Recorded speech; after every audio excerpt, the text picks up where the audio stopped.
the school shows the job feature moment in student Barcelona. And the headmaster's office is just there.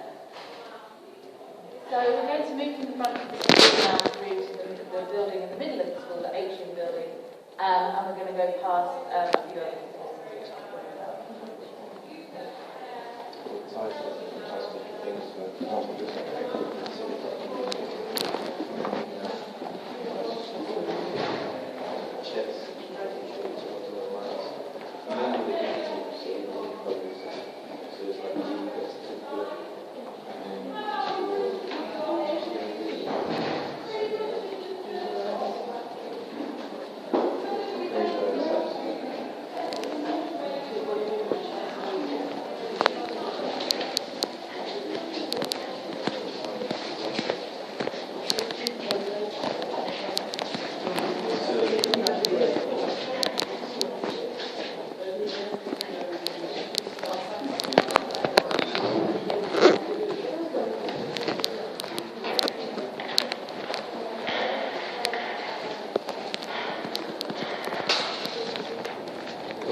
and then as they move up, they can decide whether they really enjoy sport and PE, and they can take GCSEs in it, and A-level options are available as well. But everybody in the school, all the boys in the school, get the minimum requirement that the government sets of physical activity and then some more. So we're very insistent on, physical activity in general. There's a fit club for the year 7s that come in, those students who perhaps need a bit of extra support in maybe their swimming, for example. You might notice as we walk around there's lots of playground areas.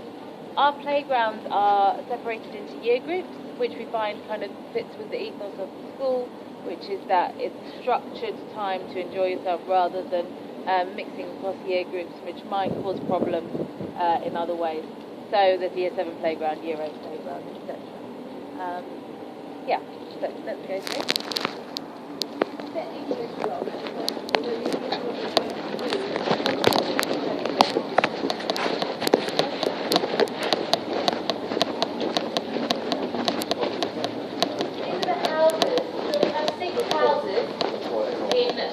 Year 7, 8, 9, 10 and 11. The house system is designed really to introduce a little bit of competition in things like sports and drama, and also to give you a sense of identity. You're a member of Pearce and you'll stay in Pearce all your way through the school. And it's a good vertical link between the years as well. I said earlier that the playgrounds are separated, but the house system allows, in a structured way, for younger students and older students to mix in a way that really supports them and develops them. And these are the house notice boards. So these are the 6th formers who run the house system, organising charity events, helping to organise things like sports day and music competitions. And the kids are selected randomly for Yes, the houses are allocated randomly. So we try to, I think there are certain things that the heads of year try to do, like put students who went to the same primary school, who request that they would like to be, are sometimes able to be accommodated in the same form. And if you have a brother in the school, you're put into the same house, that kind of thing. But generally it's at random. So as I said, this is the English block. And this is the 18th area. We also have a practice club. You can sit and eat their lunch here. Also at lunchtime you'll often find boys using this area to relax as well, maybe to even do some work or something. I'll show you the library. The lunch break is actually very long. The lunch break is about an hour and 20 minutes on Mondays, Tuesdays and Thursdays. And that's to encourage all boys to get themselves involved in extracurricular activities. There's so much on offer in the school in terms of sports, music, debating, drama, chess, all the subject-based clubs. So everybody should be doing something at least 2-3 lunchtimes a week, and many boys choose to do something 5 lunchtimes a week. So those Monday, Tuesday, Thursday lunchtimes are purposefully long to allow for that. On Wednesdays and Fridays we only have an hour for lunch. But I think in comparison to a lot of schools, that's actually still quite a lot and allows for some activity to take place. Right, this is the canteen. There's an emphasis on healthy eating. A lot of our students are vegetarian, so there's always well-provided vegetarian options. At break time, as you can see, they're preparing now for 10 o'clock. There's a service of snacks, and there's also breakfast service as well. All of the payment for these things is done through a biometric system using your finger on a pad. So it's a completely cashless, or nearly a completely cashless school at the moment, which obviously helps you because you can just go online and top things up rather than having to worry about making sure that there's cash in people's pockets. This is where students who have dinner in school sit. This is the dining hall area. Very nice. Yes, yeah, absolutely. So there's clearly marked nuts, egg, milk allergies, and if there's anything other, I think that we do indicate when something's completely gluten-free. Yeah. So the dining hall, as you can probably tell, is a bit newer than some other things, and the dining hall and the library, which we're going to look at in a second, are newly built and funded by donations. So a lot of the facilities you'll see, the swimming pool included, which we'll look at later, are funded by ex-students donating, parents donating, various donations from various sources. Whilst we are a London school and we do get good funding from the government, we do top it up with donations from all sorts of places, but mainly the generosity of parents. So that's our dining hall.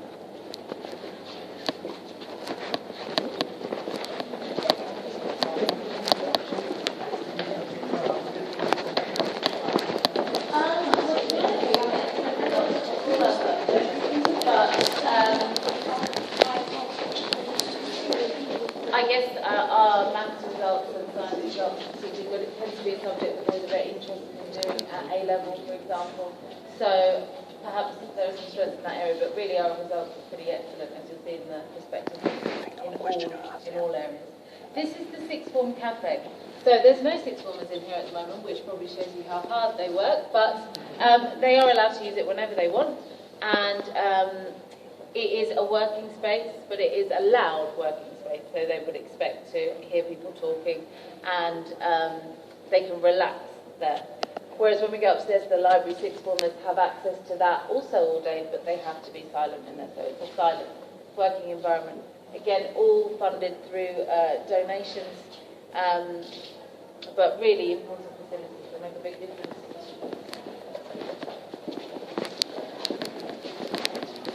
You'll notice loafers all over the school. Most students, certainly all sixth formers, have rights to a locker and have one. I don't think at the moment there's quite enough for every student, but we are working towards it.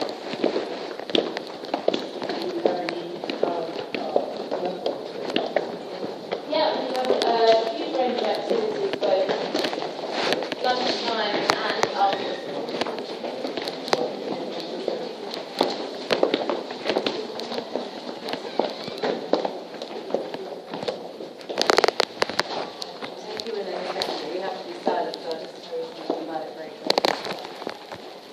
The library is a brand new facility. You'll notice when we go in, the shelves are a bit empty.